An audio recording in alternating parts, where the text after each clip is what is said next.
Bueno, pues vamos a iniciar entonces con este tema que lo titulé Salud mental en el personal docente, entre lo psicológico, lo social y lo político, ¿verdad? Em, Vamos a tratar de ir construyendo una idea a lo largo de estas 2 horas, ir construyendo una idea de a qué nos referimos cuando hablamos de salud mental, porque sabemos que al menos en los últimos tiempos o en los últimos años, mucho se ha nombrado sobre esto, ¿no? Se convierte como en una política pública, obviamente con muchísimo interés, porque tiene una relevancia social y también un impacto individual importante, pero definir la salud mental ha sido una problemática que, bueno, desde hace muchísimos años está como al centro, ¿no? Entre quienes nos dedicamos a esta rama de la salud.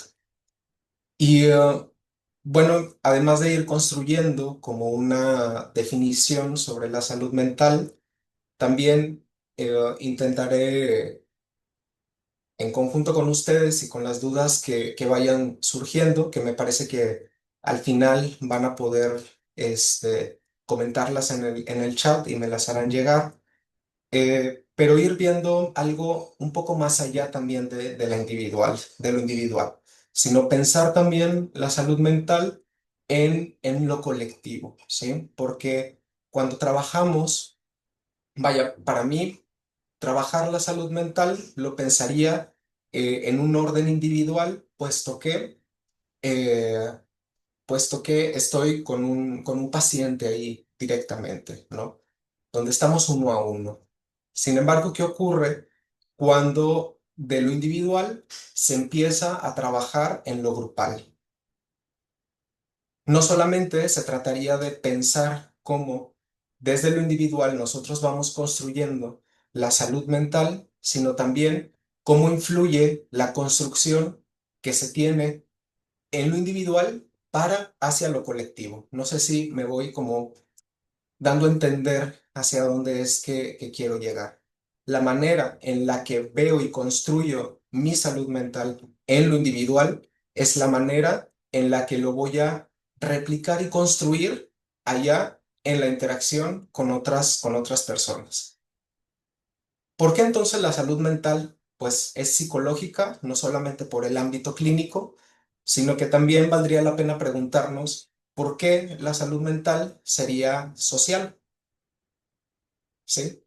Si nosotros nos hacemos esta pregunta de ¿qué es salud mental? En lo personal, en lo institucional, en lo social y en lo político.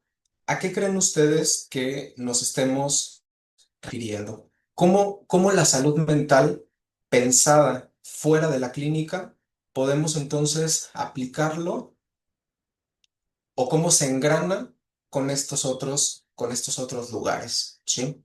Decíamos ahorita, bueno, en la cuestión clínica es fácil como distinguirla y relacionarla con otros aspectos porque pues es lo más usualmente conocido, ¿no? Cuando nosotros decimos o cuando nosotros pensamos, hay que ir con un psicólogo, hay que ir con una psicóloga, hay que llevar terapia. Entonces, es fácil identificar hacia dónde es que hay que ir para poder construir algo que me oriente, ya sea en mi propia vida, en mi propia historia, para poder alcanzar algo, ¿no? de la salud mental. Cuando pensamos en lo institucional, no solamente estamos hablando de nosotros en relación con la institución, sino también de la institución en relación a nosotros. ¿Qué nos da la institución para construir y proteger nuestra salud mental, ¿verdad? Pero también qué herramientas podemos brindar a la institución para que pueda, de alguna forma, crear los mecanismos necesarios que puedan entonces también brindarla. y sostenerla. No sé si ustedes en algún momento han escuchado, que vamos a hablar de eso más adelante, sobre este término de burnout, que tiene que ver como ese cansancio físico y mental relacionado con la actividad laboral, pues también influye un montón de cuáles son las prácticas institucionales que nosotros vemos y observamos en el lugar en el que trabajamos, ¿no? Los mecanismos con los que cuentan para poder acceder a incluso no solamente servicios de salud mental, sino también de justicia, ¿sí? Porque la justicia influye un montón en la manera en la que nosotros nos desenvolvemos dentro de nuestra área laboral, pero también dentro de la sociedad. En lo social, también, cómo pensar la salud mental dentro de un ámbito social. De alguna forma, cuando decimos, bueno, cada vez que nosotros salimos, o incluso esto que estoy haciendo en este momento, en esa interacción que hay entre todos nosotros, la manera en la que convivimos, la manera en la que hacemos también comunidad, la manera en la que entendemos nuestros lazos, ¿sí? Que entiendo que cada vez es algo difícil, sobre todo pensando en una ciudad o en un momento histórico tan individualista, darle lugar a la comunidad también es crear una pertenencia y también una manera de cuidarnos los unos a los otros. No tanto como desde este lugar proteccionista en donde estamos a cargo de, pero sí al menos cómo pensar en cómo nos relacionamos entre nosotros y construimos esta parte de la salud mental. Lo político, por supuesto, que también influye un montón, ¿no? Porque es ahí, en esa construcción de leyes, en esos movimientos que se hacen en un orden legislativo, lo que nos permitirá, de alguna forma, acceder a, a estos servicios o estar en posibilidad de relacionarnos de manera adecuada. Podemos pensar, por ejemplo, que es un hecho bastante conocido.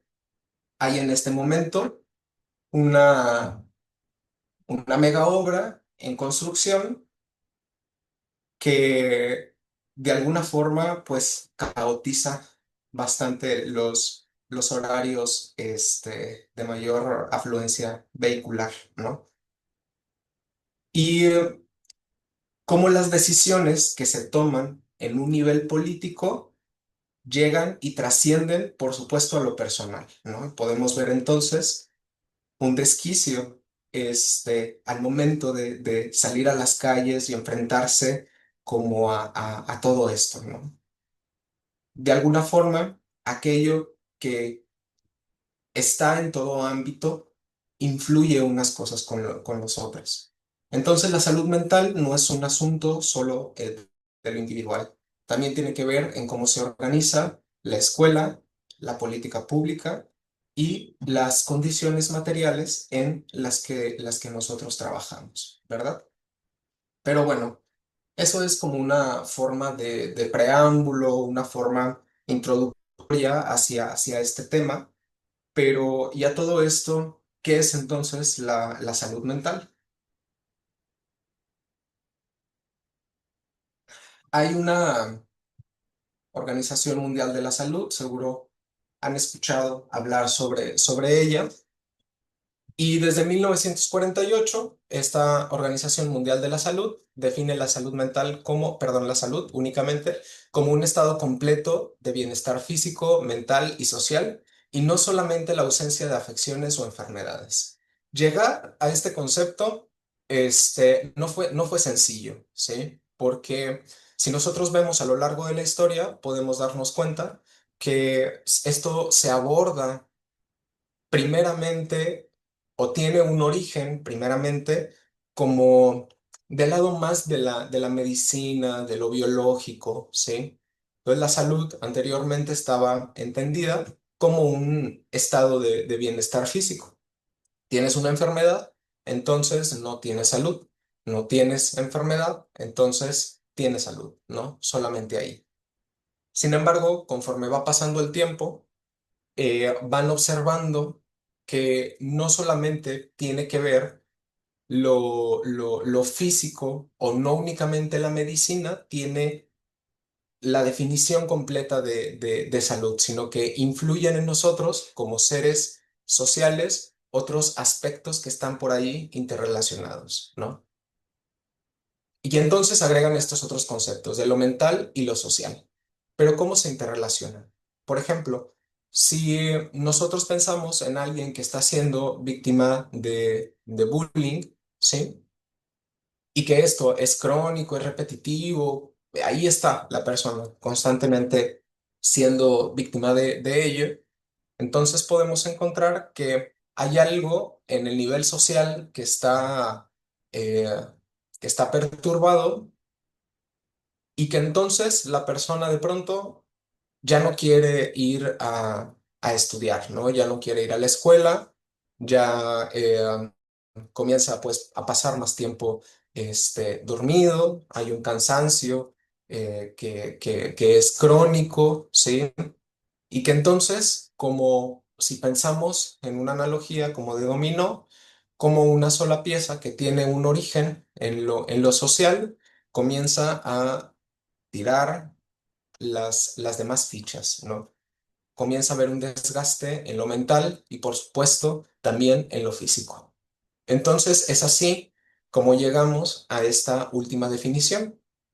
Sin embargo, hay un montón de críticas también este, a, a esta definición de salud que es muy interesante, ¿no? Porque la manera en la que construimos la salud tiene que ver también con el lugar en el que vivimos, el lugar del que venimos, ¿sí? Y que, y que de alguna forma cada cultura tiene una forma de construir su propia salud. La manera en la que construimos la salud en Latinoamérica no es la misma en la que construyen la salud en Europa, en Asia, ¿sí? O incluso pensando en Estados Unidos, ¿no? Este, porque cada uno de estos países o de estos continentes tienen un sistema diferenciado para la atención de ello. Podemos pensar, por ejemplo, aquí en México, una institución, la mayormente conocida para atender la salud, pues es el IMSS, ¿sí? Sabemos que para los trabajadores que hacen una aportación de su sueldo, pues es entonces es un servicio gratuito, ¿sí? O de muy bajo costo considerando esa aportación. Pero si nos vamos entonces a Estados Unidos, podemos encontrar que no tienen un sistema de ese tipo, sino que más bien se manejan en cuestión de seguros, ¿no? Seguros privados, y que, bueno, tienen ahí una problemática bastante grave en cuanto al uso de estos servicios, así como también en México, ¿no? Es decir, cada lugar tiene una forma de ir construyendo la salud. Y luego, cuando vamos más hacia adelante, pensamos la salud mental, como, ¿qué es entonces la salud mental? Va a ser un estado de bienestar mental que permite a las personas hacer frente a los momentos de estrés de la vida, desarrollar todas sus habilidades, poder aprender y trabajar adecuadamente y contribuir a la mejora de su comunidad. Las afecciones de salud mental comprenden trastornos mentales y discapacidades psicosociales así como otros estados mentales asociados a un alto grado de angustia, discapacidad funcional o riesgo de conducta autolesiva. De aquí pueden ustedes notar que lo que está resaltado es la palabra bienestar, ¿sí? Porque entonces es entrar en una cuestión de qué es entonces el bienestar. La palabra ahí está, ¿no? Y conceptualmente vemos que le da un sentido a qué es la salud mental. Pero si nosotros tomamos únicamente esta palabra y la empezamos a desglosar, entonces veríamos que se pierde un poco la objetividad y entra la subjetividad. ¿Qué entendemos entonces por bienestar? Si seguimos desglosando esto, podemos decir, es algo que permite a las personas hacer frente a los momentos de estrés, desarrollar habilidades, aprender y trabajar adecuadamente, contribuir a la comunidad, ¿sí? Es decir, si esto no se encuentra en un funcionamiento o no se encuentra operando, nos encontramos entonces con una problemática de salud mental. Eso es lo que nos dice la OMS. Al respecto de todo esto que voy a estar hablando, preparé una guía, un escrito, que se las van a compartir a ustedes y que por supuesto de ahí también me iré guiando para esta presentación. A ver, voy a dejar de compartir un momento. Mm, listo. Vamos a ver.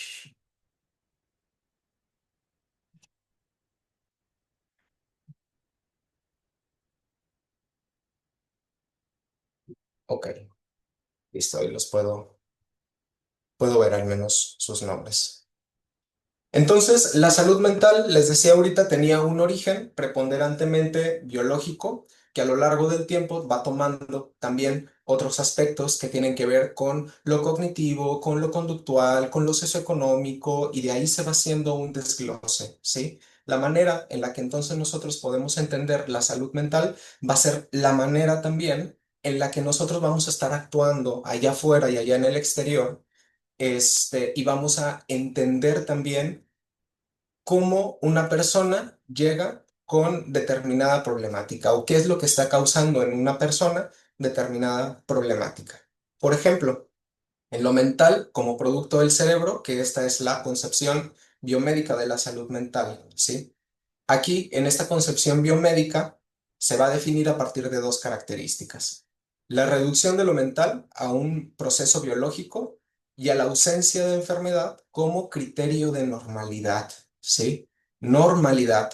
No vamos a dejar a un lado esta palabra porque más adelante la vamos a volver a tomar, ¿sí? Bienestar y normalidad son dos palabras que al menos en estas 2 horas no vamos a olvidar porque las vamos a estar tratando de pensar, ¿sí?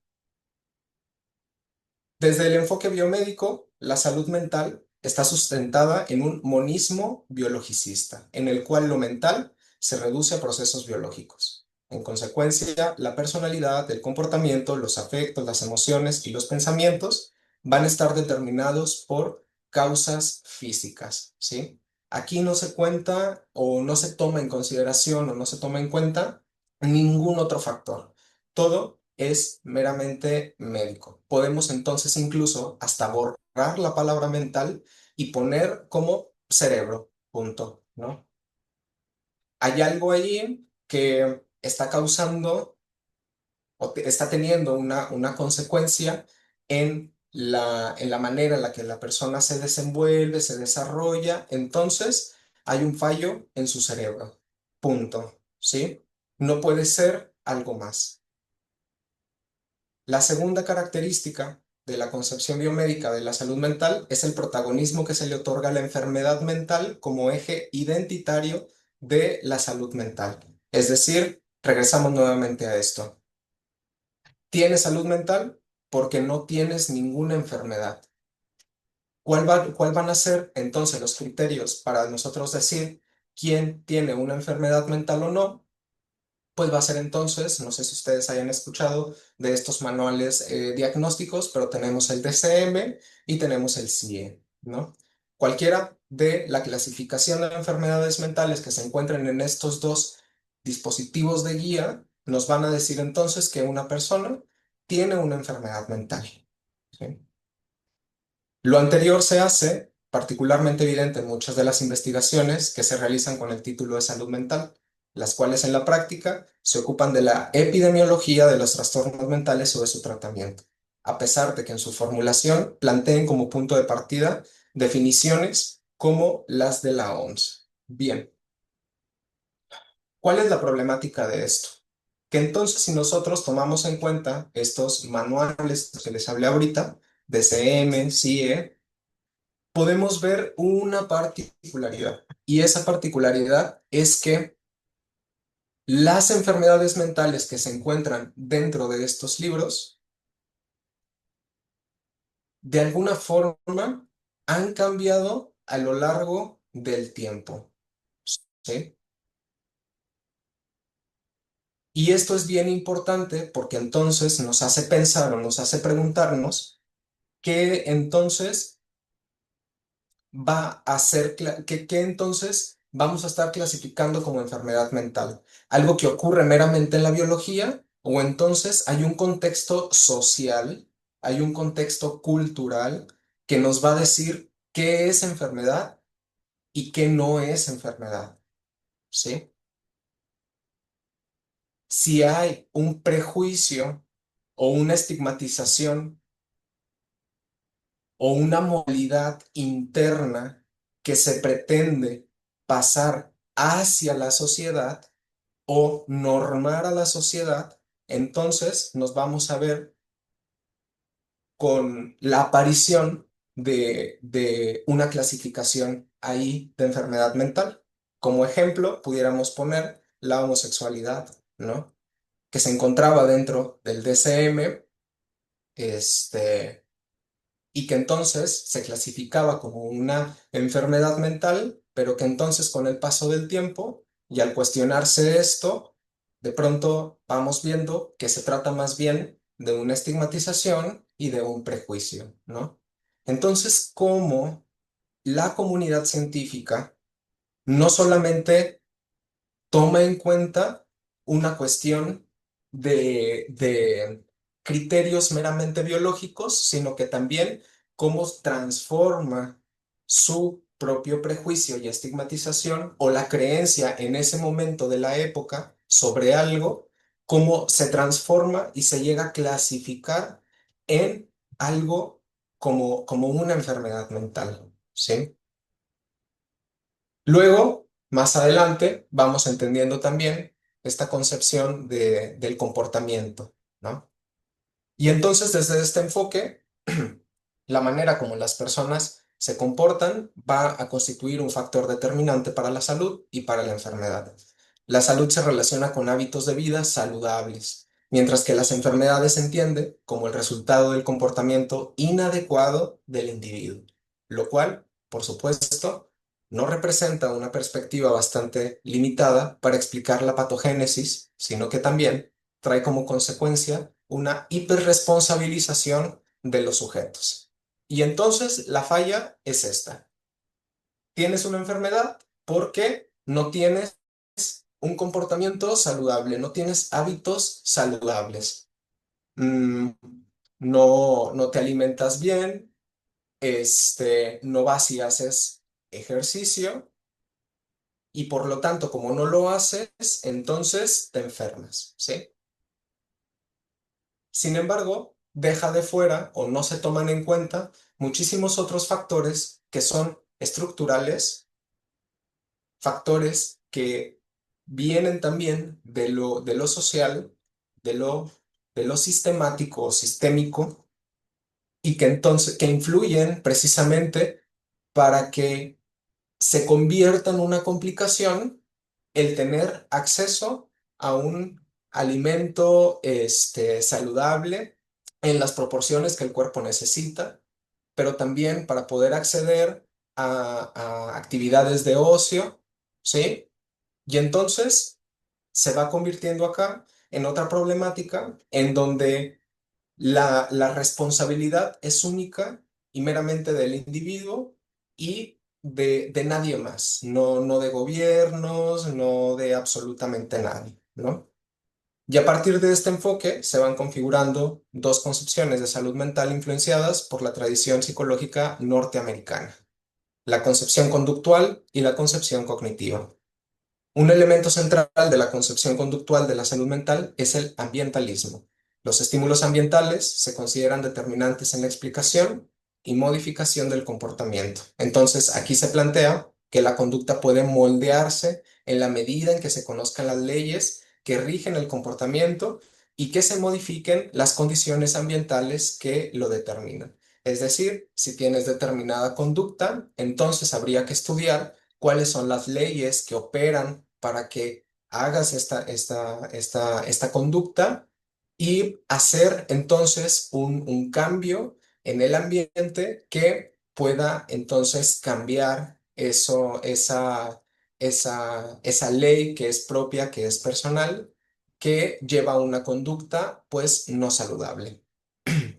La salud mental entonces, desde esta perspectiva, se define como una salud comportamental, entendiéndose por ello los hábitos y las conductas adaptativas que permiten al sujeto encajar dentro de los patrones de comportamientos esperados en un contexto determinado. Nuevamente nos encontramos, como lo decíamos ahorita, ante esta palabra de normalidad, ¿sí?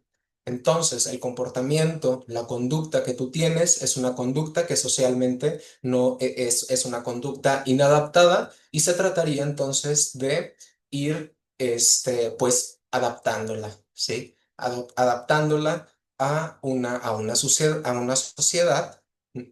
una sociedad y que entonces, pasaría de lo anormal a lo normal. La segunda concepción, que tiene que ver con lo cognitivo, esta concepción se plantea que los trastornos mentales se encuentran determinados por formas distorsionadas o irracionales de pensamiento, esquemas desadaptativos, distorsiones cognitivas, etcétera, que llevan al sujeto a presentar desajustes en el comportamiento o afecciones emocionales. En la concepción cognitivista, por su parte, la intervención tiene una orientación fundamentalmente educativa e instruccionista cuya finalidad es lograr que los sujetos corrijan las formas de pensamiento disfuncionales. Hay creencias irracionales, hay distorsiones cognitivas y por lo tanto habría que ayudar o enseñar a aprender a pensar y en consecuencia pues a comportarse de una manera adaptativa. Entonces, en ambas concepciones tenemos por un lado las conductas que llevan a algo a entenderse como algo que de esa conducta es lo inadaptado y por otro lado los pensamientos que llevarían a una persona a tener como este comportamiento vaya pues desadaptativo, ¿no? O que produce incluso sufrimiento en las personas. Y por otro lado, o por último, vamos a tener cómo entenderse o cómo entendemos esta salud mental de el lado de lo socioeconómico, ¿sí? Este, Entre 1970 y 1980 van a surgir una serie de críticas a las intervenciones de salud basadas en la concepción únicamente medicalizada y en la perspectiva del riesgo individual, al considerar que estas aproximaciones se ocupan de la enfermedad, más no de la salud, ¿sí? Es decir, no tiene un enfoque preventivo o cómo preservar la salud ante esto, sino únicamente actuar en el momento en el que entonces no hay o pudiera alguien considerarse que no se encuentra en un estado de salud. Por lo tanto, la intervención o la crítica de esta concepción es que terminan muchos de los casos en un tratamiento, en un tratamiento médico en el que generan esta crítica de decir, pues bueno, y quienes más son beneficiados, pues son las farmacéuticas, por supuesto, ¿no? Y entonces empieza una crítica por medio de este modelo. Desde esta perspectiva socioeconómica, lo mental se define dialécticamente a partir de la estrecha relación entre los individuos y las estructuras socioeconómicas, el ambiente material y la vida cultural. En consecuencia, Las condiciones objetivas en las que se encuentre un individuo son causa y no consecuencia de sus modos subjetivos de ser y de pensar. Las condiciones objetivas en las que se encuentra un individuo son causa y no consecuencia de sus modos subjetivos de ser y de pensar.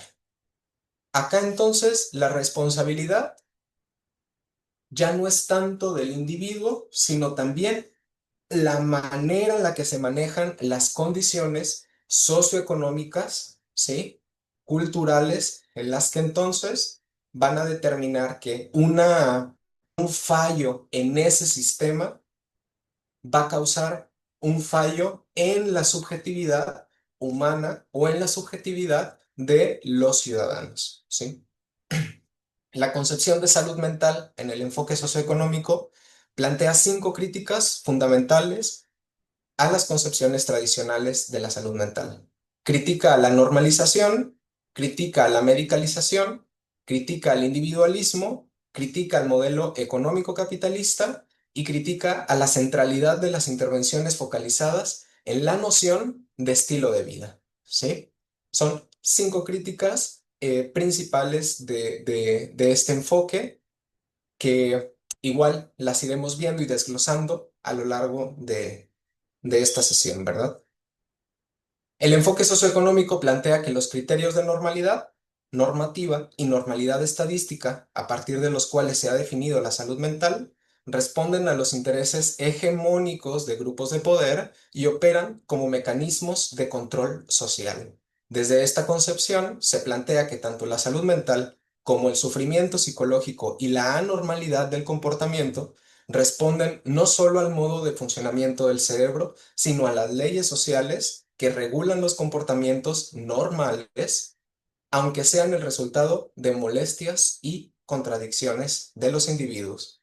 Los comportamientos considerados anormales, al igual que los normales, no nacen de la naturaleza del propio individuo, sino que son reflejo y consecuencia de contradicciones sociales. Entonces, en la sociedad, en la normatividad, es lo que nos va a decir qué es normal, qué no es normal, qué es aceptable, qué no es aceptable, qué es adaptativo y por lo tanto, o en consecuencia, qué es adaptativo, desadaptativo.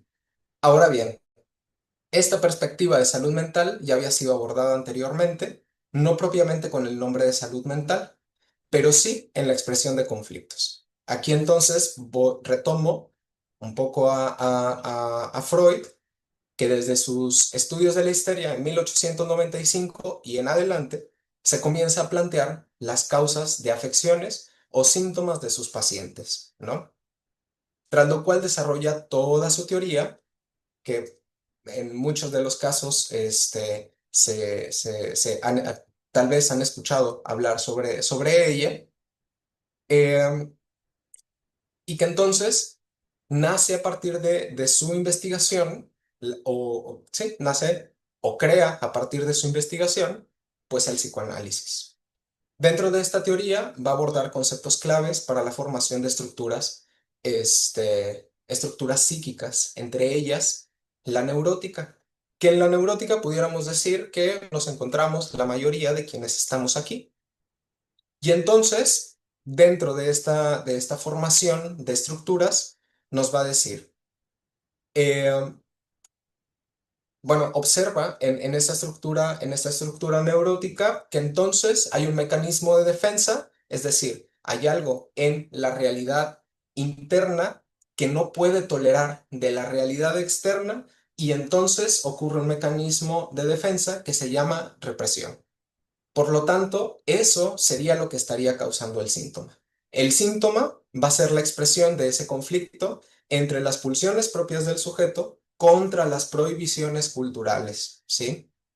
Sobre todo en el ámbito sexual. Y es así como desarrolla su teoría psicosexual. Entonces, anteriormente, nos decía Freud, los síntomas van a estar causados porque va a estar operando la represión.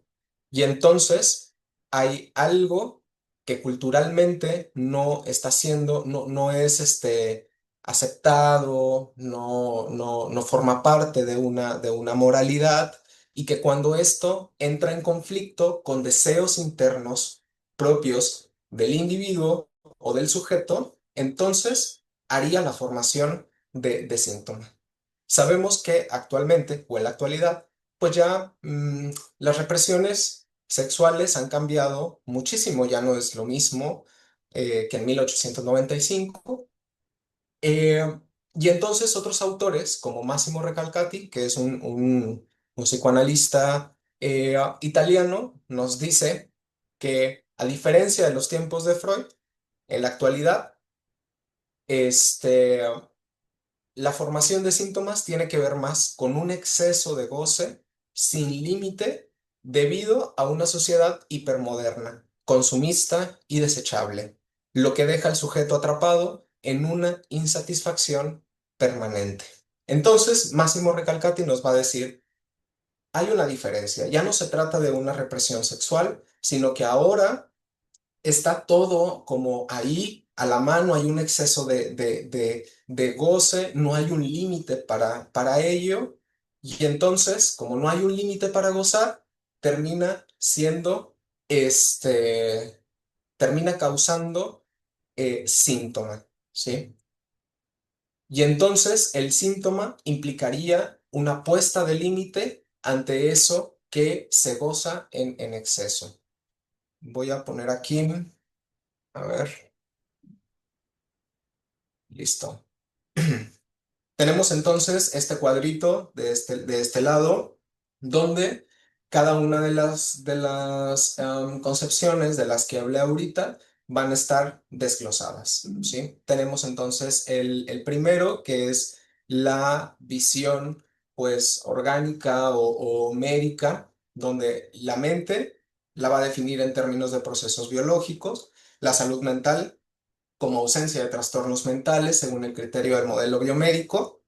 La enfermedad mental va a ser manifestaciones de desórdenes en procesos cerebrales que van mediando el funcionamiento psicológico, y la intervención está centrada en la atención de trastornos mentales por parte de especialistas mediante diferentes formas de tratamiento. Por ejemplo, la farmacoterapia, ¿sí? Entonces, por medio de fármacos es la manera en la que se lograría tener la salud mental. En la concepción conductual se deja de lado la noción de mente, se sustituye por conducta. Aquí la salud mental pasa a ser salud comportamental. Hay una adaptación como ajuste al contexto y al sistema productivo. La enfermedad mental va a ser una alteración en el hábito, es decir, respuestas mal adaptadas, indeseables o inaceptables. Y la intervención es enseñar a entrenar a los sujetos para que desarrollen un repertorio conductual más adaptativo, ¿sí? Del lado de la concepción cognitiva, vamos a tener que la mente se entiende en términos de procesos cognitivos de pensamiento que determinan la manera como las personas sienten, piensan y se comportan. La salud mental la van a entender como la capacidad para adaptarse racionalmente a las demandas internas y externas. La enfermedad mental será una forma distorsionada o irracional de pensamiento que llevan a desajustes en el comportamiento o afecciones emocionales, y su intervención es corrigiendo formas de pensamiento disfuncionales, ¿sí? Las creencias irracionales, distorsiones cognitivas, etcétera. Y por último, esto que hablábamos de la concepción socioeconómica, donde la mente se va a conceptualizar como un constructo dinámico emergente de las interacciones sociales y de las condiciones objetivas de existencia. La salud mental se va a concebir en términos de derechos y de desarrollo humano, y la enfermedad mental como una expresión de las condiciones socioeconómicas del contexto de las contradicciones sociales. Y la intervención está centrado en modos de vida y en las condiciones de vida. La intervención se desarrolla a través de la lógica horizontal, orientada a generar entornos saludables que favorezcan la elección de condiciones de vida. Sí. Entonces, este es un cuadro comparativo de todo esto que hemos venido hablando. Y bueno,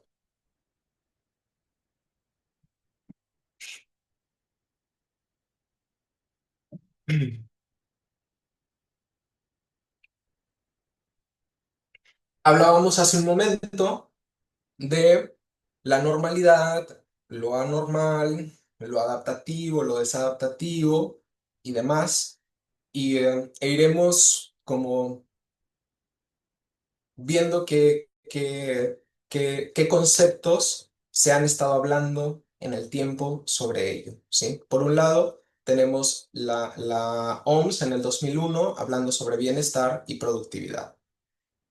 La OMS considera el bienestar y la productividad como componentes interrelacionados, señalando que los entornos de trabajo saludable mejoran la productividad y la salud mental, ¿sí? Que esto terminaría siendo como parte de la crítica que veíamos hace un momento de lo socioeconómico, al momento de decir, bueno, es que está centrado, los conceptos de bienestar están luego centrados en un tema de productividad. ¿Qué tan productivo es el sujeto en su sociedad, en su entorno laboral, este, en lo comunitario, etcétera, ¿no? Entonces está basado en un término de productividad.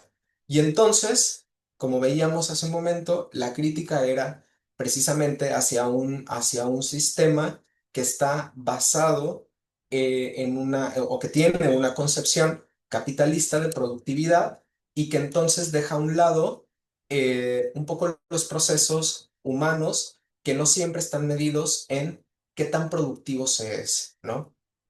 Pero bueno, la OMS encuentra una relación entre el bienestar y la productividad.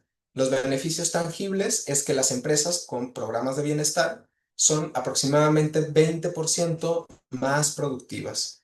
Hay un retorno a la inversión, entonces nos dice la OMS, encontramos que por cada dólar invertido en tratamiento de trastornos mentales comunes, se obtiene un retorno de $4 en salud y productividad, ¿sí? Hay un impacto en el ausentismo. Problemas de salud mental y físicos incrementan el ausentismo, lo cual representa un costo significativo. Y salud mental y desempeño, empleados con buena salud mental y física son hasta 31% más productivos. Entonces, nos dice la OMS, cuando las empresas o cuando las instituciones crean mecanismos internos para atender las problemáticas de salud mental, hay una mayor, este, hay una mayor productividad.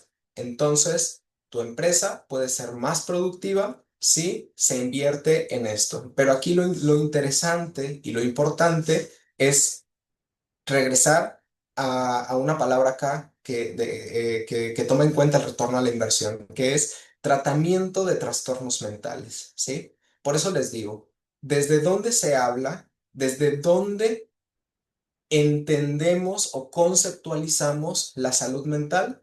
Porque es desde el lugar en el que vamos a responder. Y eso es importantísimo dentro de nuestro trabajo.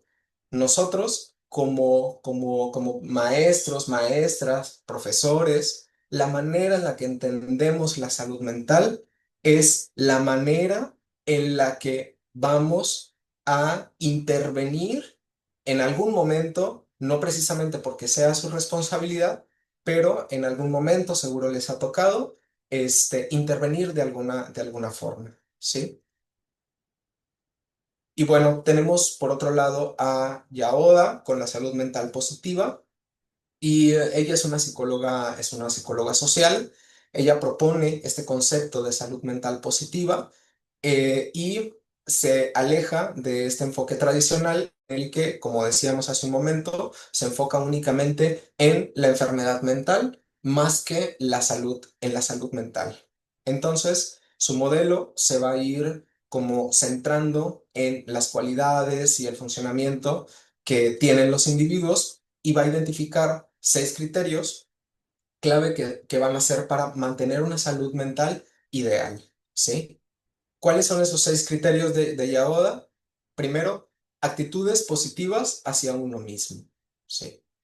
Estas actitudes van a implicar tener un buen autoconocimiento, una autoaceptación realista y una autoestima sólida, reconociendo fortalezas y debilidades, ¿no? Entonces, hay como incluso un poco de autoconciencia de cuáles son las limitaciones que tenemos en lo individual. Otro es crecimiento, desarrollo y autorrealización. Aquí ella se va a referir a la tendencia de la persona a desarrollar sus potencialidades, a ver la vida como un proceso de crecimiento y a buscar una implicación activa en ella. ¿Sí? Está la integración, que va a ser la capacidad de mantener el equilibrio emocional y la resistencia ante el estrés y las frustraciones. Esto va a incluir la gestión de emociones y el mantenimiento de la perspectiva. Por otro lado, está la autonomía, que va a hacer referencia a la independencia personal y la capacidad de autorregular el comportamiento. Está la percepción precisa de la realidad, que consiste en percibir al mundo y a las propias experiencias de manera objetiva, sin distorsiones, y en tener empatía hacia las experiencias de los demás. Hay un dominio también del entorno, que va a ser la capacidad de adaptarse al entorno, afrontar exigencias de la vida diaria y resolver problemas y funcionar de manera efectiva en las relaciones personales. Todos estos son 6 criterios que nos dice Yaoda que son para mantener la salud mental positiva. Aquí lo que nos llamaría entonces la atención es la palabra la salud mental positiva ideal, ¿no? Porque esta palabra en particular nos mete en un problemón. Y no lo hablo como psicólogos, ¿no? Sino lo hablo como humanos, ¿sí? Hablar de un ideal o marcarnos ideales de cómo debería ser yo, cómo se esperaría que soy yo o que deba ser, eso implicaría de alguna forma dar lugar a un discurso que tiene que ver con el otro más que conmigo. ¿Ideal para qué? ¿Ideal para quién? ¿Sí? ¿Qué pasa si mi subjetividad no me da y no me alcanza para entonces cubrir un ideal que no me pertenece, sino que pertenece a otra cosa? ¿Sí? Por eso, les digo, nos mete como humanos en un problemón hablar de ideal. Este es un modelo que también ha recibido críticas, ya que, pues sí, argumentan que los criterios a veces representan un ideal difícil o casi imposible de alcanzar para una persona de manera constante. De manera constante. ¿Por qué? Porque la salud mental no es algo que, no es un monte Everest que se conquista la cima y ya está, ¿no? Se trata, o sea, es algo que en un momento puedes sentir que lo has alcanzado, pero en un momento de vida, ¿sí? Sostenerlo y mantenerlo es la tarea difícil y es la tarea complicada. Entonces,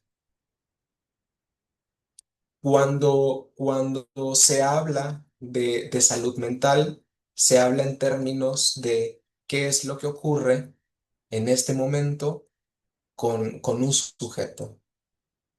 Antonovsky, ahí en 1979, habla sobre el sentido de coherencia. Este va a ser un concepto central en una teoría de salutogénesis, lo llama así, que se enfoca en los factores que van a promover la salud humana, ¿sí? En lugar de las causas de la enfermedad. Nuevamente podemos ver aquí que hay un intento entonces por dejar a un lado el enfoque hacia la enfermedad y darle lugar a la salud humana, ¿sí? Este sentido de coherencia va a ser una orientación global que va a expresar el grado en que una persona tiene un sentimiento de confianza en que el mundo es comprensible, manejable y significativo.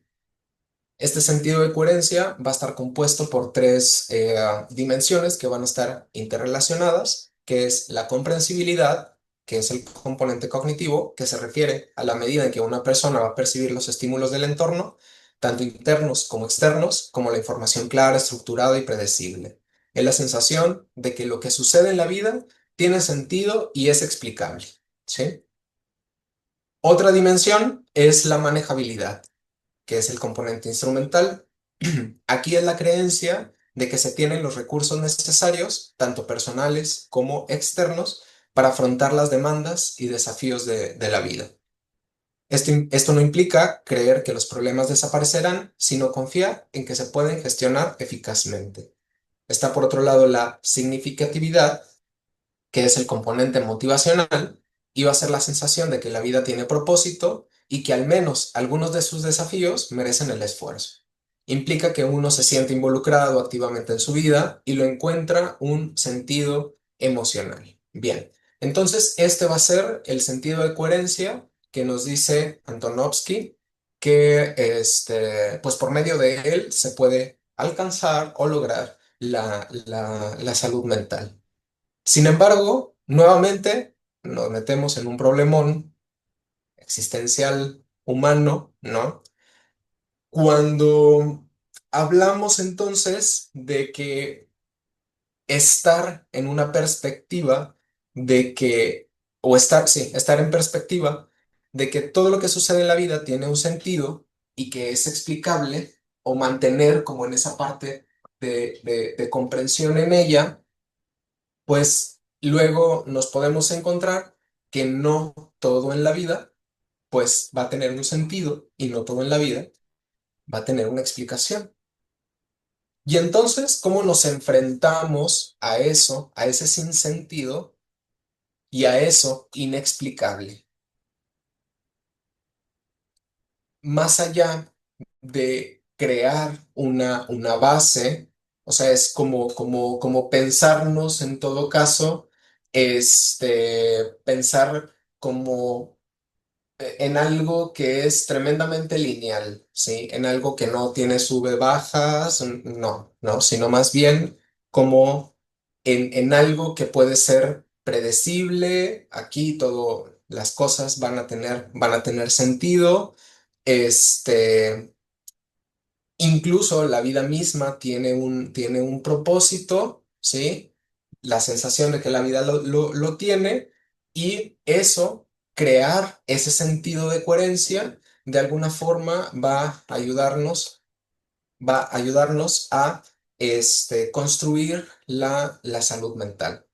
Pero cuando nosotros lo vemos, por ejemplo, en la clínica, pues podemos observar que el propósito de la vida es algo que se va construyendo a lo largo del tiempo, que puede no llegar en el momento en el que a uno le gustaría que llegue, que además este propósito puede ser distinto al que se ha pensado por los demás hacia uno mismo.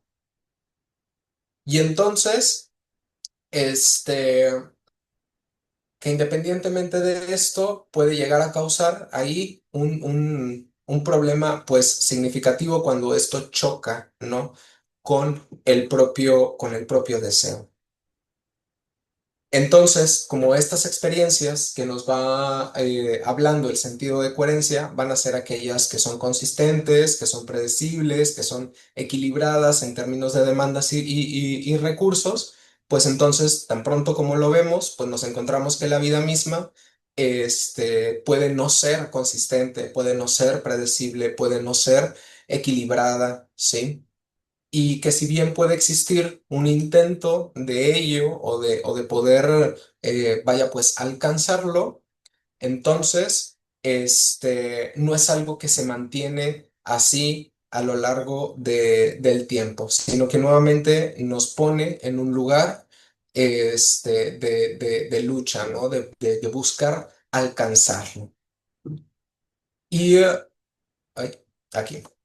Y entonces, por un lado, tenemos como esta forma de ir, un intento, de ver estos intentos de preservar y darle lugar a la salud mental porque por supuesto que cuando nos enfrentamos a un concepto como el que vimos ahorita, un concepto que es muy amplio y que tiene también muchas formas, sí, muchas aristas desde dónde es que puede verse, pues por supuesto que va a surgir un intento de explicar, un intento de darle solución, de conservar, y pues eso es bastante válido, ¿no?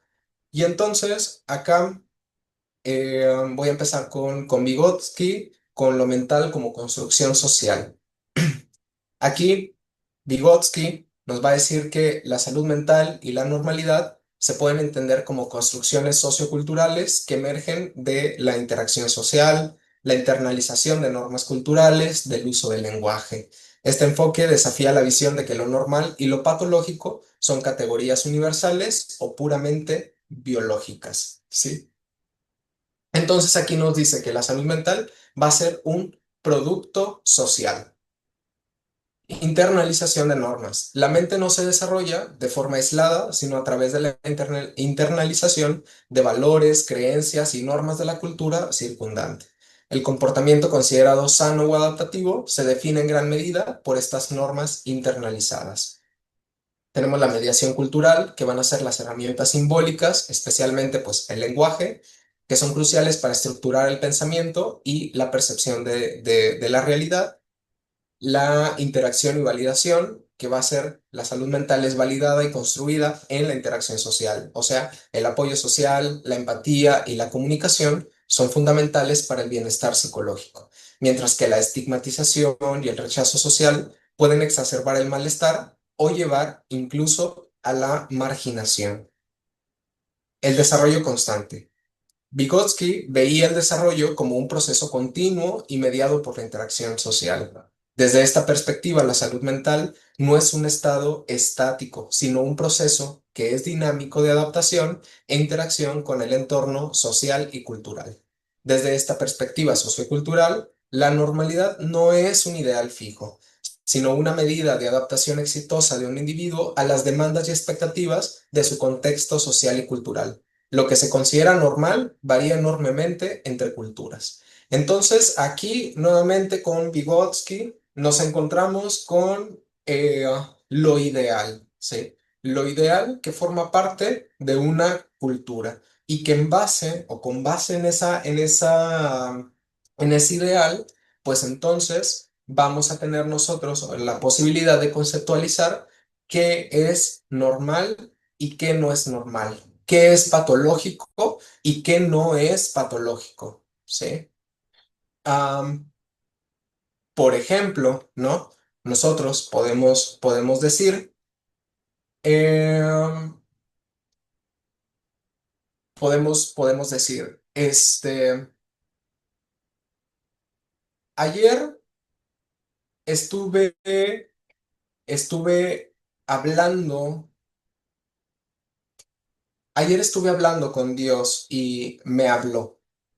Me dijo esto y esto y esto y esto, y yo le decía tal cosa, ¿no? Culturalmente y socialmente, esto no estaría visto como pues incluso una alucinación, ¿no? Si lo vemos en términos únicamente biologicistas, pues entonces se pudiera pensar en una, pero culturalmente sabemos que no se trata de ahí, que no va de ahí, que no se trata de una alucinación, sino de algo, una creencia que es religiosa, en donde se permite de alguna forma una expresión de ese tipo sin que a alguien se le considere como loco o loca, ¿sí? Entonces, la cultura nos va a ir diciendo qué va a ser sancionable en términos de lo normal y de lo que no lo es.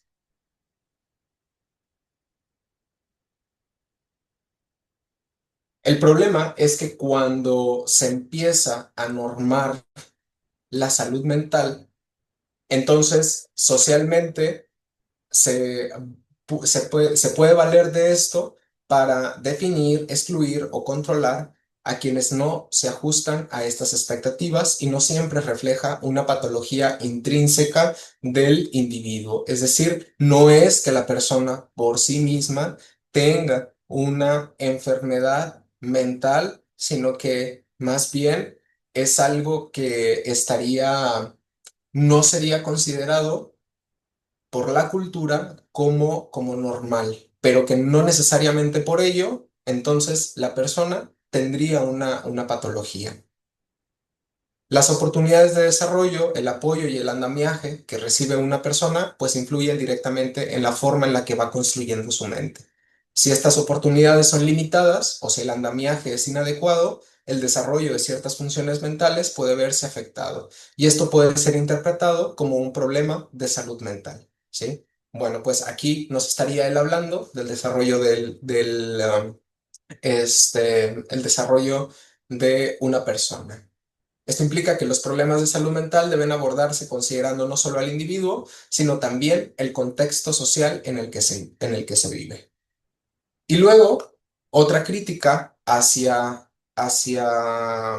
cargada más bien del lado, desde esta visión socioeconómica o social o incluso hasta política, más bien rayando en lo político,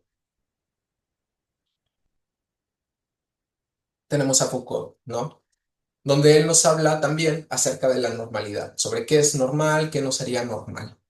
Entonces nos dice Foucault que la normalidad se va a centrar en la idea de que esta no es un estado natural o universal, sino que es una construcción social y política que sirve como instrumento de poder y control.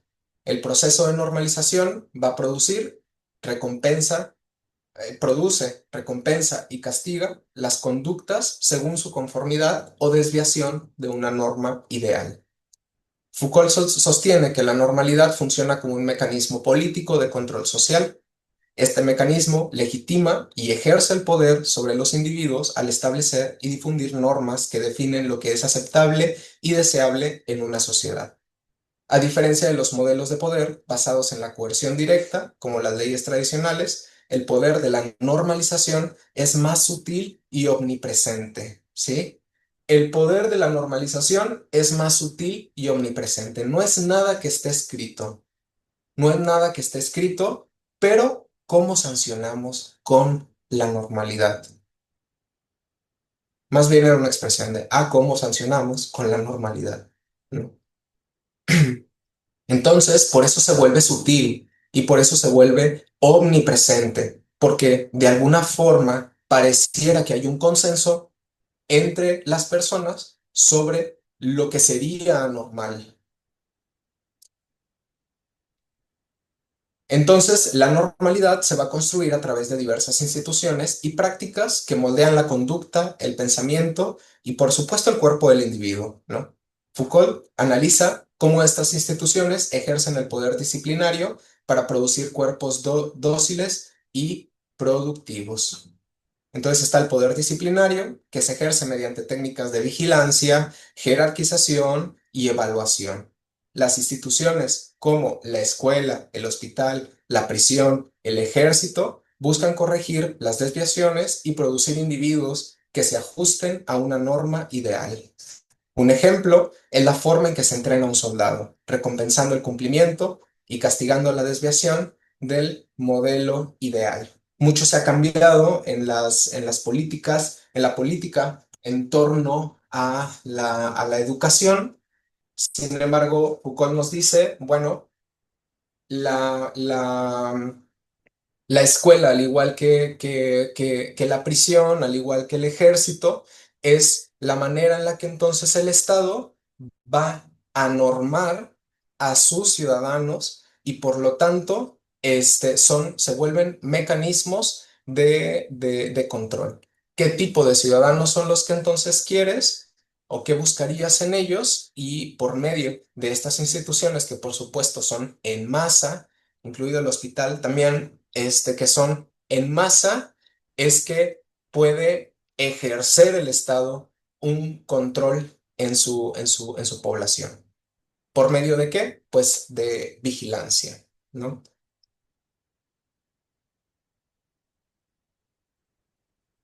A ver.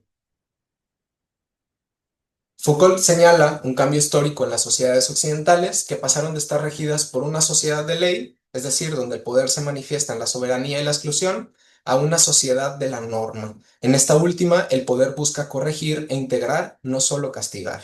La figura de la normal, es decir, el enfermo, el delincuente, el perverso, es producida por las instituciones que buscan corregirla. En la medida en que haya una institución que diga esta persona es un delincuente, pues entonces en ese mismo señalamiento se estaría normando o estableciendo que es normal, que no es normal, que es aceptable, que no es aceptable, ¿sí? Entonces, por un lado tenemos la sanción normalizadora. Se castiga y recompensa a los individuos por su grado de conformidad con la norma. Entre más te alinees a la norma, entonces más recompensado podrás ser. Se establecen castigos menores por las desviaciones, como llegar tarde o ser inatento, y recompensas por la obediencia, lo que genera una microfísica del poder que penetra en todos los aspectos de la vida. Y esto no solamente no es algo que esté siendo producido únicamente por un sujeto, sino que también, pues, interviene muchísimo el poder del Estado para que esto sea posible y se produzca, ¿no? Por ejemplo, si pensamos en un aula donde hay 40, 50 estudiantes y donde por supuesto va a haber como recompensa la obediencia, que alguien se siente, que no se mueva, que mantenga o sostenga su atención a la clase que se le está impartiendo, y de pronto esto no es así y se busca corregir esta conducta, puede uno, como maestro, como maestra, no estar de acuerdo con ello. Sin embargo, mientras no existan condiciones del Estado para que eso no ocurra, para tener una menor cantidad de grupo o los elementos suficientes que ayuden a dar la atención a esa situación en específico, mientras no existe, es entonces el Estado mismo un productor de elementos de coercitividad, de control y, por supuesto, de recompensa a la obediencia. La manera en la que se estructura o en la manera en la que está estructurado un sistema, entonces haría la producción de esto, ¿no? O sea, pensemos como en un ciclo ahí sin fin. Y bueno, esto nos habla Foucault, junto con la medicalización. La medicina se convierte en una herramienta central del poder normalizador, diciendo que es sano y que no es sano, lo que permite justificar intervenciones para corregir a quienes se desvían de la norma médica. Bien. Y bueno, pasando entonces, me encantaría poderlos escuchar o ver qué piensan, qué opinan, qué se les ocurre con todo con todo esto que hemos estado hablando hasta ahorita. Digo, entiendo que no se puede, pero pues bueno, al final voy a dejar ahí algunos minutos para, para que me ayude por ahí Victoria a leerlos. Bueno, qué sería entonces el burnout?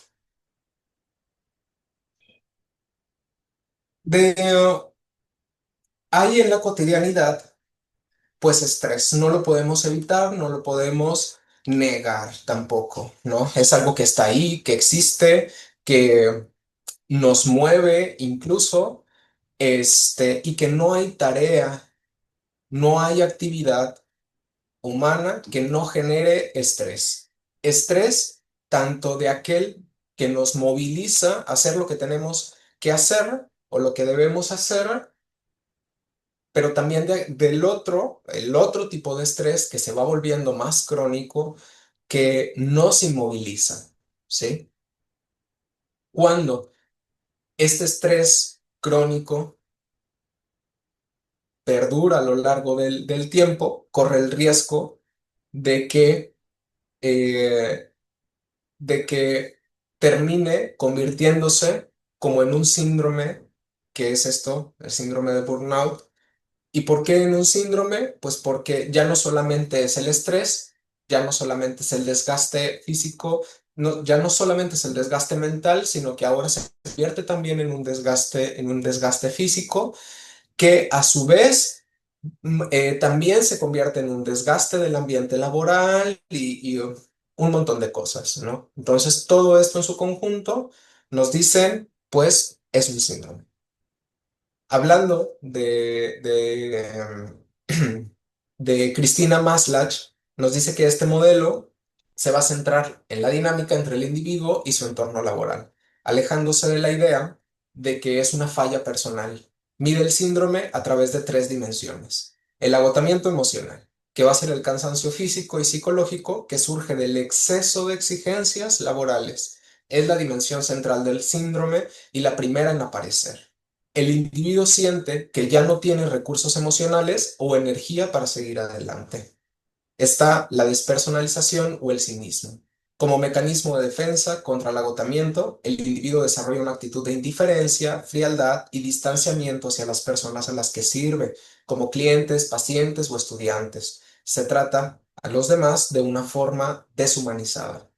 Y hay también una falta de realización personal. Con el tiempo, el individuo comienza a cuestionar su propia competencia y logro en el trabajo, se siente ineficaz y con una baja sensación de éxito profesional, lo que disminuye su motivación y productividad. Entonces, estas tres dimensiones nosotros las podemos encontrar cuando una persona llega con este agotamiento físico y mental que está en relación con el entorno laboral. Tenemos entonces el agotamiento físico, la despersonalización y la falta de realización personal. La falta de realización personal muchas veces no tiene que ver únicamente como con la percepción que tiene uno mismo de crecimiento o no crecimiento, ¿no? Sino que también tiene que ver con la falta de oportunidades en los entornos laborales para poder crecer, ¿sí? Este, La contribución de este modelo de Maslach es que no diagnostica el burnout como un problema de carácter del individuo, sino como un problema organizacional y situacional. Si bien, entonces nos dice, se tendría que atender esta situación de manera individual, no podemos dejar de lado las cosas que se tendrían que hacer dentro del propio entorno laboral para mejorarlo. ¿Qué cosas se pueden hacer dentro del área laboral? Nos dice Cristina equilibrar cargas de trabajo, ¿sí? Tener una mayor autonomía y control en las actividades que nosotros hacemos, sentirnos recompensados también, pues, por lo que hacemos, no solamente en cuanto al salario, sino también en el reconocimiento social que eso implica, ¿sí? Este, Estar en posibilidades de hacer comunidad con otros maestros, maestras dentro de la propia escuela, este, tener también un acceso a la justicia, y con esto me refiero a no solamente sentir, sino saberse que las políticas o los mecanismos para el acceso de justicia al interior de la escuela o al interior de una secretaría, entonces me permitiría de alguna forma sentir que no estoy en posición de desventaja ni en injusticia frente a una situación en particular que se desencadene, ¿no? Como pues pasa, ¿no? Porque pasa en todos los entornos laborales. Por otra parte, está la coherencia entre los valores personales como también los valores institucionales. O sea, son valores que terminan haciendo pues match o no es así, ¿no? Porque cuando no es así, entran entonces en un conflicto. Es como, por ejemplo, poniendo un ejemplo aquí, como estar trabajando en derechos humanos, pero al mismo tiempo, o como un valor personal, pensar en que se le quita el derecho humano a una persona. Es evidente que en este caso en particular, no es mis valores personales no están acorde a los institucionales y por lo tanto, lejos de crear un buen ambiente de trabajo, para mí, para poder hacer mi trabajo objetivamente, pues va a resultar en todo lo contrario, ¿sí? Entonces, se trata también de que los valores de la institución pues vayan acorde a los valores personales que cada uno de nosotros tenemos. Por otro lado, tenemos el trabajo emocional, es otra parte de un desgaste estructural. Y fíjense que esto es muy interesante, estoy seguro que pasará y lo han sentido dentro de la escuela, y ustedes mismos como maestras, como maestros, y es este modelo del que nos habla Ackley, ¿no? Aquí explica cómo las organizaciones gestionan y comercializan los sentimientos de los empleados como parte de su rol laboral.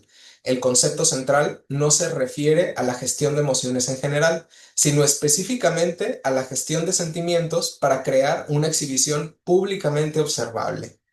Arlie estudió principalmente a azafatas y cobradores de deudas, ¿no? Ella se encarga de ver en ellos como este comportamiento o este trabajo emocional, para ilustrar su teoría. Y nos dice que las emociones, que tradicionalmente se veían como algo privado, pues se convierten en una mercancía, ¿no? Forman parte también de un mercado laboral de servicios. Acá los conceptos claves del modelo son las reglas del sentimiento, actuación superficial, la actuación profunda, la disonancia y por supuesto la comercialización. ¿A qué se refiere ella con las reglas del sentimiento, verdad? Estas son las normas sociales y organizacionales que dictan qué emociones se esperan que un empleado sienta y exprese en una situación en particular, ¿sí? Entonces, ¿cuáles son únicamente las emociones que puedes mostrar, ¿sí? Es decir, estás en un trabajo, aquí únicamente se espera que sonrías y que entonces estés feliz todo el tiempo, ¿sí? Y entonces se convierte en una regla de la cual se comercializa porque no tiene nada que ver con tu propia humanidad, sino que forma parte de lo que se esperaría que en tu trabajo se hiciera. Ve contento, ve feliz y sonríe todo el tiempo, ¿no? Por otra parte, está la actuación superficial, que es la simulación de la emoción requerida sin sentirla realmente. No estás feliz, no estás contento, entonces ahora viene la parte de la actuación. Entonces es mantenerse todo el tiempo como en esta actitud de, pues en una actuación, ¿no? O sea, es mantenerse en una actuación. Se tiene una disonancia emocional, que es la tensión que surge cuando hay una discrepancia entre lo que estamos sintiendo realmente con lo que se debe expresar, ¿sí? Y por último, la comercialización del sentimiento, que este ya es el proceso en cómo las emociones se convierten también en parte del trabajo y pues en una remuneración, ¿no? Si bien, por ejemplo, lo que se esperaría de vendedores, de vendedoras, lo que se esperaría también nos ponen aquí como de azafatas en cuanto a una actitud de servicio y atención todo el tiempo, pues amigable, al menos ahí como parte de la empresa, se llega a comercializar con esto. Sin embargo, algo del trabajo emocional podemos observar dentro de el trabajo que nosotros mismos vamos haciendo en lo cotidiano. No solamente en cuáles son las emociones, sino también cuáles son las actividades que se hacen en lo privado, ¿sí? No sé si les ha pasado que hay actividades de las cuales se privan de hacer o de publicar porque entonces son maestros, son maestras y eso no lo pueden ver tales personas, ¿no? O no puedo subir una foto donde estoy en una fiesta con mis amigas, con mis amigos y atrás, aunque esté bien lejos, se ve una cerveza, ¿no? Es como borrarla, eso no, ¿no? Y entonces es como estar todo el tiempo en ese trabajo emocional, en ese trabajo de actuación, donde hay algo que se espera de ti socialmente que te enlaza en la tarea que haces en la cotidianidad, pero que no necesariamente por ello te define, pero pareciera entonces que sí. Eso produce también pues un desgaste.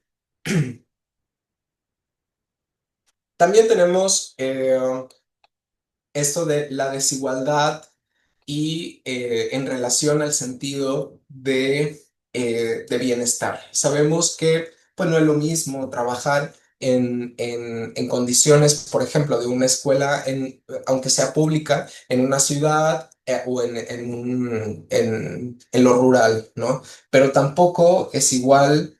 Las mismas condiciones de las escuelas dentro de la ciudad, pues tampoco son las mismas las unas a las otras. Tampoco es lo mismo, por ejemplo, en un colegio privado.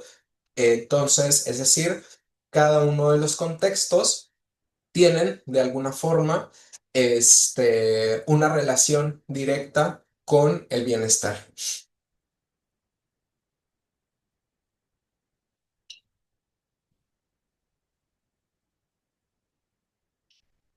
Tenemos como concepto esto de Bourdieu, que es el hábitus, ¿sí? El hábitus se refiere al conjunto de disposiciones, esquemas mentales y formas de percibir, pensar y actuar que los individuos adquieren a través de su socialización en un entorno social específico. En la manera en la que la estructura social se interioriza en los cuerpos y las mentes de las personas, influyendo en sus gustos, opiniones, posturas y comportamientos de manera subconsciente. El hábitus es un concepto fundamental para entender cómo las estructuras sociales se reproducen y cómo los individuos actúan en el mundo social, superando la dicotomía entre el individualismo y el determinismo estructural. ¿Sí?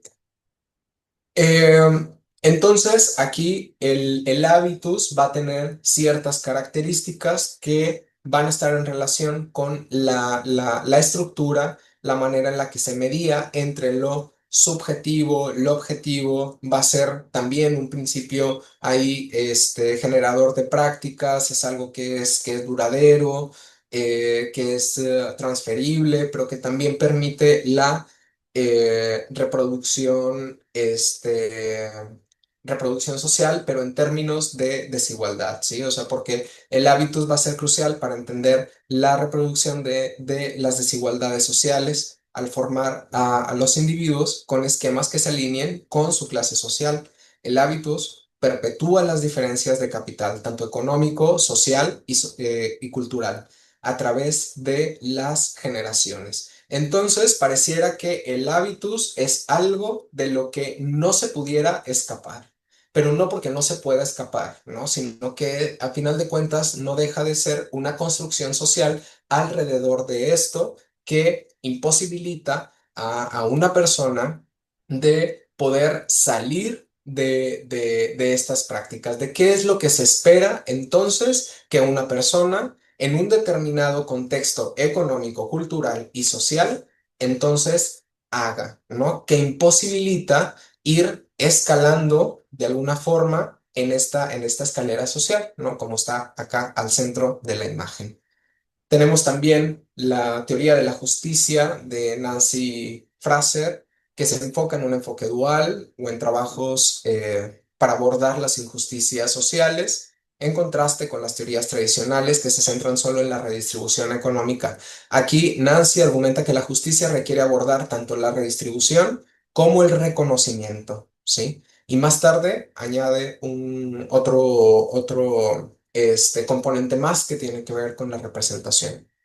Aquí la base del enfoque de Fraser son las luchas por la redistribución relacionadas con la desigualdad económica, como la mala distribución de los ingresos, los bienes y las oportunidades, las luchas por el reconocimiento relacionadas con la justicia cultural o simbólica, así como el desprecio, la denigración y la falta de respeto hacia ciertas identidades y grupos sociales. Bien, ¿por qué es importante entonces hablar sobre salud mental en un contexto de desigualdad social y económica?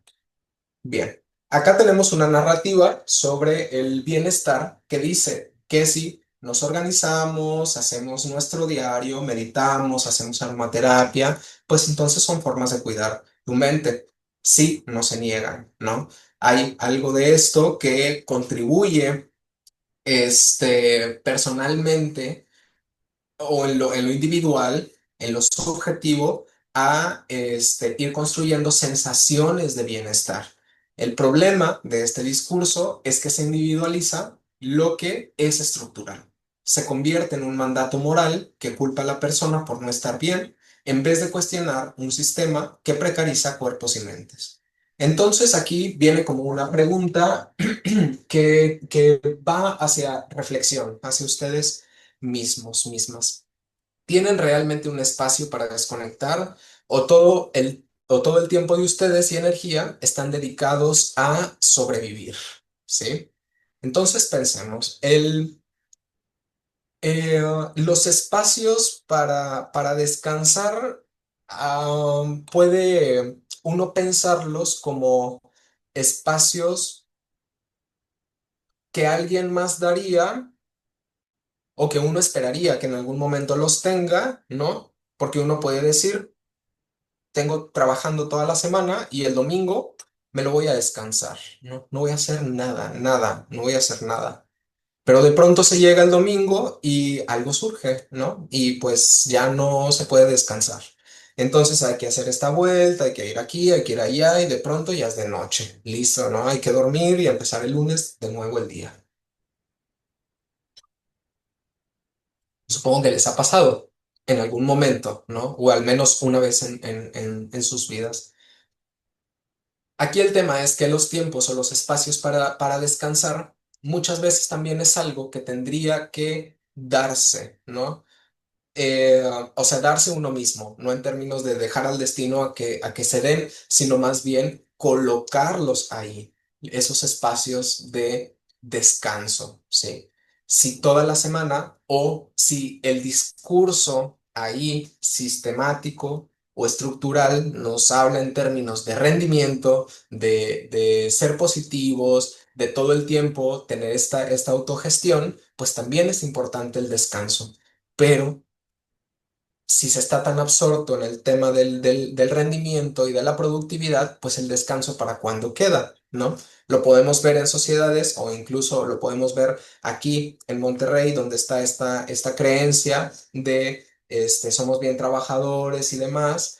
¿Y a qué costo, no? Porque en algún punto hay una factura que se cobra por ello. El descanso también es importante y lo que hacemos en nuestros descansos es lo que va a determinar qué me ayuda a mí y qué ayuda al otro a encontrar ese momento de bienestar. Entonces, la salud mental no puede reducirse únicamente a una responsabilidad individual, porque también es una cuestión política. Hay trabajo digno, menos depresión, vivienda segura, menos ansiedad, comunidad fuerte, menos aislamiento. Cada política pública o económica también es una política de salud mental, ¿sí? Ahorita que hablamos, por ejemplo, de vivienda, pues entonces también pudiéramos pensar que hay una política allá afuera que tiene que ver con la manera en la que se enaltecen o crecen los precios de vivienda, que entonces, si se fijan culturalmente, el tener una casa o el comprar una casa aún es algo que está bastante arraigado, ¿no? Y entonces es algo aspiracional, ¿sí? Uno crece y aspira a tener una casa, porque también hay algo social que mueve hacia esa aspiración. Sin embargo, encontrarse con una política pública que de alguna forma impide el tener acceso a una vivienda digna, pues entonces también genera frustración, ¿sí? Porque en qué momento voy a alcanzar estos ingresos de, no sé, 80,000 pesos mensuales que me permitan mínimo estar en la orilla del área metropolitana, ¿no? Ya ni siquiera en el centro, en la orilla. Y entonces genera también una problemática de salud mental, ¿sí? Todas las decisiones, como lo veíamos ahorita, que se toman a nivel político, pues por supuesto que también afectan o permean hasta lo individual.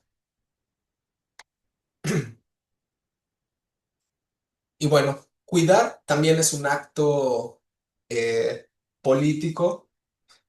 Híjole, nos queda bien poquito tiempo, pero bueno, trataré de irme rápido con esto. Tronto propone una ética del cuidado como una actividad central y fundamental de la vida humana, no solo una virtud personal, y que debe ser el centro de la teoría política y la organización social. Critica la invisibilización y devaluación del trabajo de cuidado tradicionalmente asignado a las mujeres y lo concibe como una actividad universal y pluralista que involucra a todos los seres humanos. Para analizar y organizar el proceso del cuidado, Tronto lo desglosa en 5 fases interdependientes, cada una con una disposición moral o cualidad ética asociada. Atender, que es reconocer la necesidad del cuidado; hacerse cargo, que es asumir la responsabilidad de satisfacer la necesidad de cuidado identificada; cuidar, que es el trabajo físico y práctico de proporcionar el cuidado; recibir el cuidado, evaluar si el cuidado recibido ha satisfecho realmente la necesidad del receptor; y cuidar en conjunto, que requiere considerar el cuidado en el contexto de compromiso de justicia, igualdad y libertad para todos, tomando en cuenta la pluralidad de voces. Entonces, podemos decir que la salud mental no solamente tiene que hablarse desde no solamente tiene que hablarse desde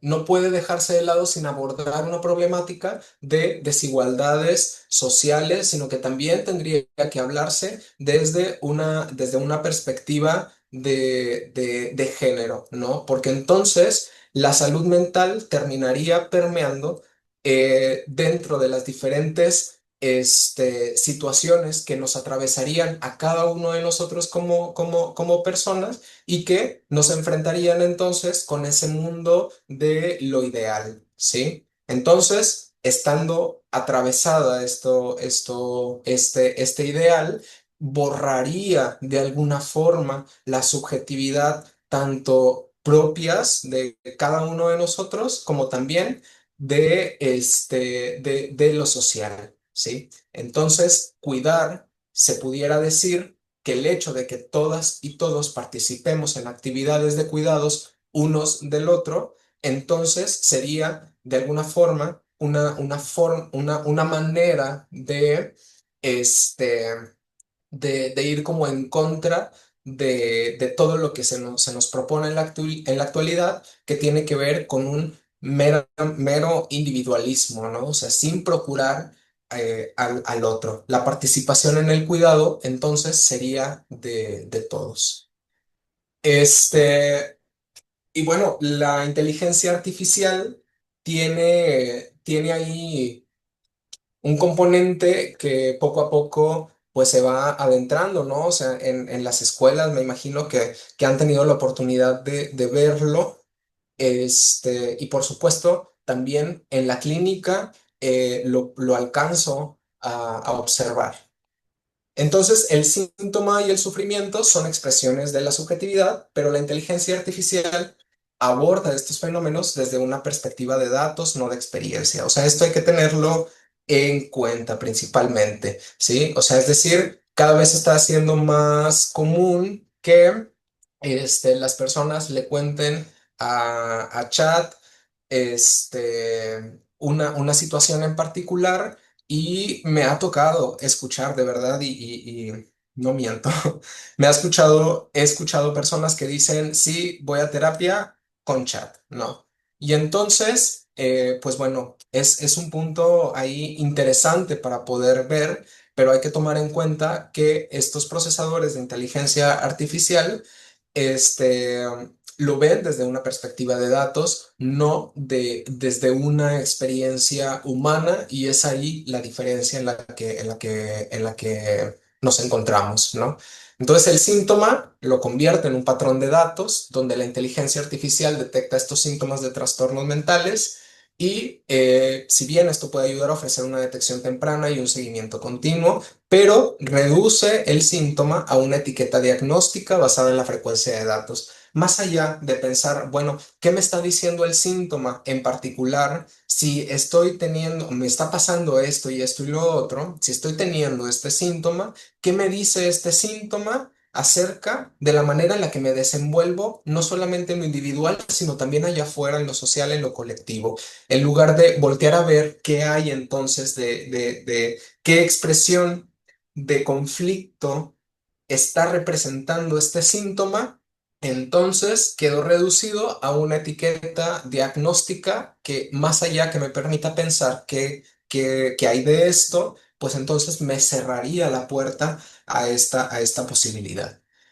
Em, Porque sí, cada síntoma tiene un significado personal para el paciente o para todos nosotros. Entonces, el sufrimiento se convierte en un error del sistema. Si anteriormente lo contrario o la enfermedad mental era lo que habría que corregirse, entonces, si estamos reducidos a un dato dentro de la inteligencia artificial, pues entonces eso nos convertiría en que el sufrimiento termina siendo un error del sistema. Entonces, deja de ser una experiencia existencial, sino una señal de error que el sistema debe corregir. Nuevamente nos enfrentamos ante prácticas este, que rayan en esta división entre lo normal, lo anormal, lo esperable y lo que no se esperaría de alguien.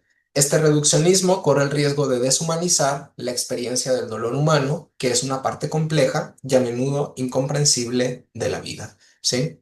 Y que incluso hasta en ocasiones ni siquiera alcanza la palabra para poder expresar ese dolor que se está sintiendo.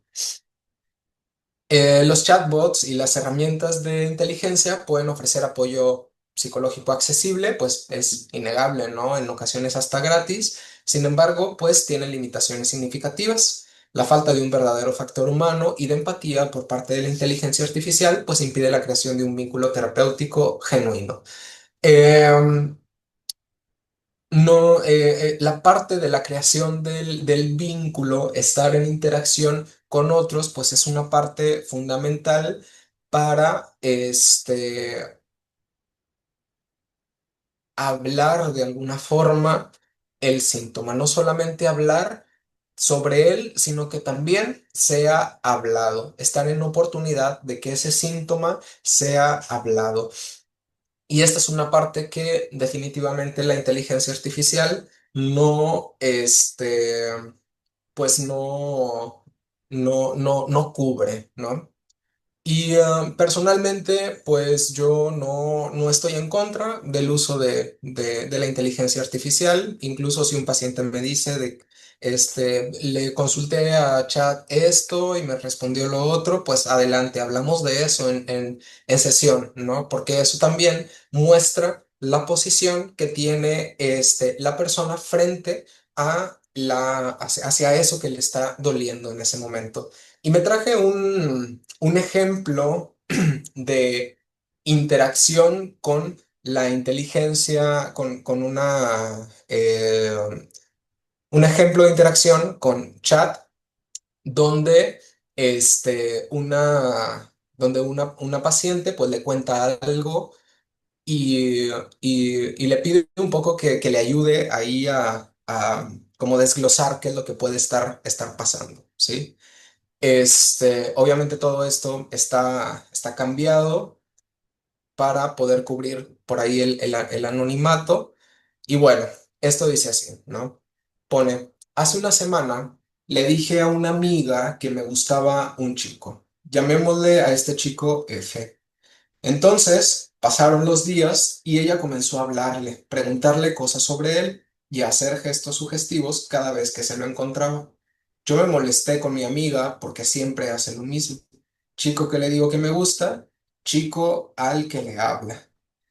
Y le responde chat, entiendo que estás molesta con tu amiga porque sientes que está sobrepasando tus límites y no respetando tu confianza. Aquí hay algunas posibles razones por las que podrías estar molesta. Uno, falta de respeto a tus sentimientos. Sientes que tu amiga no está respetando tus sentimientos hacia F y está actuando de manera inapropiada. Dos, inseguridad. Puedes sentirte insegura acerca de cómo F podría reaccionar a la atención de tu amiga o si esto podría afectar tus posibilidades con él. Tres, desconfianza. Puedes sentir que tu amiga no mantiene la confidencialidad y está utilizando la información para sus propios fines. Es importante que hables con tu amiga sobre cómo te sientes y establecer límites claros sobre lo que te hace sentir incómoda. La comunicación abierta y honesta puede ayudar a resolver este problema y fortalecer tu amistad. Le responde, creo que es la 2 y la 3, o sea, inseguridad y desconfianza. Y luego le responde, entiendo que la inseguridad y la desconfianza son los sentimientos que te están afectando en esta situación. Es normal sentirse así cuando alguien cercano a ti comienza a interactuar con alguien que te gusta. La inseguridad puede surgir porque no sabes cómo F podría reaccionar a la atención de tu amiga o si esto podría afectar tus posibilidades con él. La desconfianza, por otro lado, puede surgir porque sientes que tu amiga no está respetando tu confianza al compartir información sobre tus sentimientos hacia F, ¿no? Y entonces, cuando llega, me comparte esto que había hablado y me parece muy importante porque es algo que en el momento había surgido. Su primera opción para consultar fue chat, habla de esta situación, pero entonces lo trae a terapia, ¿no? Como para poder pensar qué era lo que había pasado específicamente con esto, o sea, qué de esto le había molestado tanto, ¿no? Y dice, le pregunto, bueno, ¿por qué elegiste la 2 y la 3 y no la uno, que fue la falta de respeto a sus sentimientos, ¿no? O sea, que su amiga no había puesto los límites. Y entonces me compartía, bueno, lo que pasa es que yo siento que yo puedo ponerle un límite a ella, pero ya es decisión de ella si lo quiere respetar o no. O sea, yo no puedo como que controlarla a ella y entonces poner como toda esa responsabilidad a ella, pero sí siento que la inseguridad que sentí es más bien de que F volteé a ver a mi amiga en lugar de a mí. O sea, que yo me quede sin esta posibilidad de poder estar con él, ¿no? Y entonces, al momento, ya en sesión, pues esta conversación tan pequeña se vuelve como ese eje central alrededor de qué cosas se están moviendo, ella cómo se posiciona frente a la situación que está viviendo con su amiga, pero también cómo se posiciona frente a este chico que a ella le gusta, ¿no? Y entonces, parte importante es tampoco criminalizar el uso de estas herramientas, sino más bien de integrarlas dentro de lo que estamos haciendo, de lo que estamos trabajando y ponerle a eso que se convierte o que se convirtió en un dato meramente, entonces darle la oportunidad de pasarlo a palabra, de pasarlo a vínculo, de pasarlo entonces como a esa interacción, a esa parte de pensar, de ver qué se va ocurriendo alrededor de esto, ¿no? Entonces, pues bueno, eso, el uso de estas herramientas, más que criminalizarlas y decir, no, no, no funcionan y pudren la mente de la gente y demás, más allá de eso es cómo las podemos integrar, porque es una realidad que estamos viviendo y no la podemos negar. Sería raro, de hecho, que lo negáramos cuando todo ahorita en este momento pareciera que nos da la oportunidad de tener a una inteligencia artificial ahí a la mano, ¿no? O sea, no importa si qué redes sociales estén utilizando, incluso sus teléfonos seguramente ya la tienen, la posibilidad ahí está. Pero, ¿cómo podemos entonces integrarlo a nuestra actividad cotidiana? Y bueno, propuestas concretas con todo esto que hemos hablado. Crear espacios de diálogo emocional es súper importante porque eso nos da la oportunidad de poder compartir y de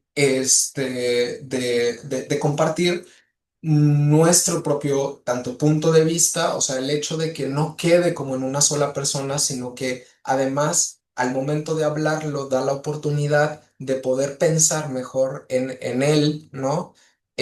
Al compartirlo con alguien más desde su otra experiencia, con algún amigo, con alguna amiga, crear estos espacios de diálogo también ayudan a sentir un poco el alivio, el sentir que se es escuchado, que también se pertenece a un lugar y sobre todo que hay alguien ahí a quien le importamos y que reconoce nuestra existencia con el simple hecho de escucharnos y de voltearnos a ver, ¿no? Pero esto mismo también se reproduce si nosotros lo aplicamos o sea, de aquí para allá también, no solamente de allá para acá.